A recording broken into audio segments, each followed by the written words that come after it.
তর্জন গর্জনই সার। সাধারণ মানুষের মনোভাব বুঝেই বিমানবন্দরের অভ্যন্তরে বিক্ষোভ ইস্যুতে পিছু উঠলেন রাজ্য জমিয়তে উলেমার প্রধান সিদ্দিকুল্লাহ চৌধুরী। কালা দিবস পালনের কথা জানিয়ে আইনি লড়াইয়ের ইঙ্গিত দিলেন। ধর্মের রাজনীতির চেষ্টা, সিদ্দিকুল্লাহকে পাল্টা সৌরভ অগ্নিমিত্রার। হম্মি তম্মি তর্জন গর্জনই সার। যতটা গর্জালেন ততটা বর্ষাতে পারলেন না। মসজিদ স্থানান্তর নিয়ে বিধাননগরের পুলিশ কমিশনারের সঙ্গে কথা বলার বাহানায় পিঠ টান দিলেন সিদ্দিকুল্লাহ চৌধুরী। ডাক দিলেন কালা দিবস পালনের, বুঝিয়ে দিলেন মসজিদ স্থানান্তর নিয়ে হাঁটবেন আইনি রাস্তায়। আজ এয়ারপোর্ট মসজিদের জন্য পশ্চিম বাংলার 4 কোটি মুসলমানের জন্য, পশ্চিম বাংলায় ধর্ম নিরপেক্ষ গণতান্ত্রিক দেশপ্রেমিকের জন্য একটা কালা দিবস। দ্বিতীয় রানওয়ে সম্প্রসারণের বাধা হয়ে দাঁড়িয়েছে কলকাতা বিমানবন্দরের অভ্যন্তরে বাকরা মসজিদ। তার উপর রয়েছে বিমানবন্দরের নিরাপত্তা সংক্রান্ত প্রশ্ন। আধার কার্ড দেখালেই বিমানবন্দরের অভ্যন্তরে মসজিদে যাওয়ার কার্ড ইস্যু হতো। বিমানবন্দরের মতো জায়গায় এমন ঢিলে ঢালা নিরাপত্তা ব্যবস্থায় উদ্বেগ বাড়াচ্ছিল। শেষ পর্যন্ত চলতি মাসের 11 তারিখ থেকে মসজিদে যাতায়াত বন্ধ করা হয়।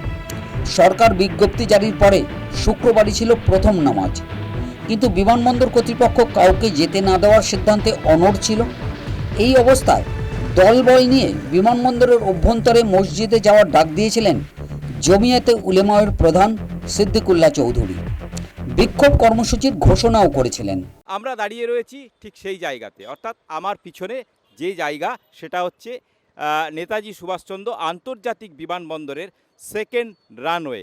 সেকেন্ড রানওয়ের এই যে ভেতরে আমার চিত্র সাংবাদিক জ্যোতি যে আপনাদের ছবি দেখাচ্ছে, এই ভেতরে যে একটি কালো রঙের গেট রয়েছে, এই কালো গেট এবং ঠিক তার ওপরে সিকিউরিটি রয়েছে, অর্থাৎ 6 নম্বর গেট।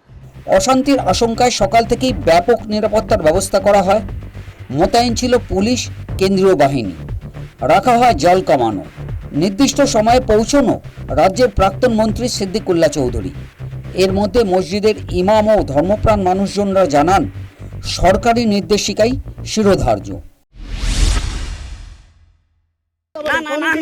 আমাদেরকে পারমিশন দেন নাই, আমরা পড়বো না, আমরা চাই না অশান্তি, আমরা শান্তি চাই। নামাজ পড়বো শান্তি, যেখানে পারমিশন নেই সেখানে পড়বো না। আমরা যেমন নামাজ পড়ি সেমন নামাজ পড়বো, চলে যাবো।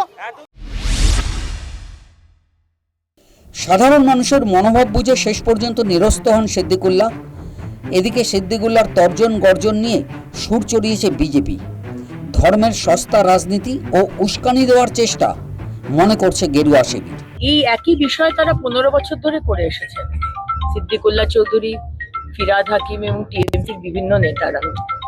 আমি 5 মিনিটের মধ্যে স্তব্ধ করে দেবো কলকাতায়, করতে পেরেছিলেন, পারেননি।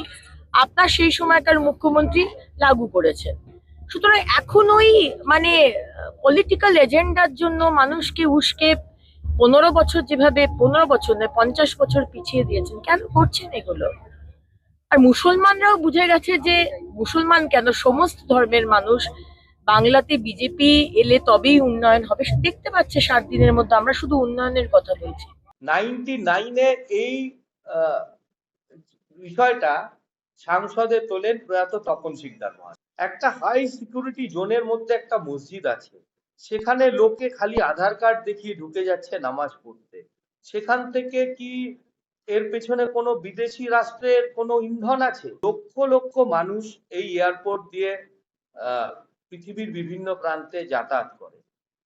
আমি যারা এক্স পাইলট আছেন তাদের অনেকের সাথে কথা বলেছি, প্রত্যেকে বলেছেন এখানে জিরো ভিজিবিলিটি হয়ে গেলে প্রাকৃতিক কারণে ফ্লাইট ল্যান্ড করা যায় না, তার একটা কারণ হচ্ছে এই মসজিদ। বিমানের সংখ্যা বাড়লে খালি যাত্রীদের সুবিধা হবে তাই নয়, কর্মসংস্থান হবে।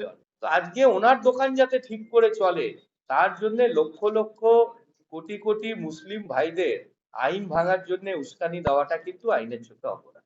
কিন্তু এখন দেখান যে আগামী দিনে মসজিদ কমিটি তারা কি সিদ্ধান্ত নেন, আর বিমানবন্দর কর্তৃপক্ষ তারা যে অবস্থান নিয়েছেন তারা নিরাপত্তা এবং পাশাপাশি রানওয়ে সম্প্রসারণের যে সিদ্ধান্ত নিয়েছেন তার ফলে যে মসজিদকে এখান থেকে সরাতে হবে বা মসজিদকে সেখান থেকে ভেঙে ফেলতে হবে, সেটা কিন্তু সেই সিদ্ধান্তে তারা অনড় থাকেন কিনা সেদিকে আমাদের কিন্তু তাকিয়ে থাকতে হবে। ক্যামেরায় জ্যোতির্ময় দাসের সঙ্গে সুকমল ঘোষ, নিউজ টাইম, কলকাতা।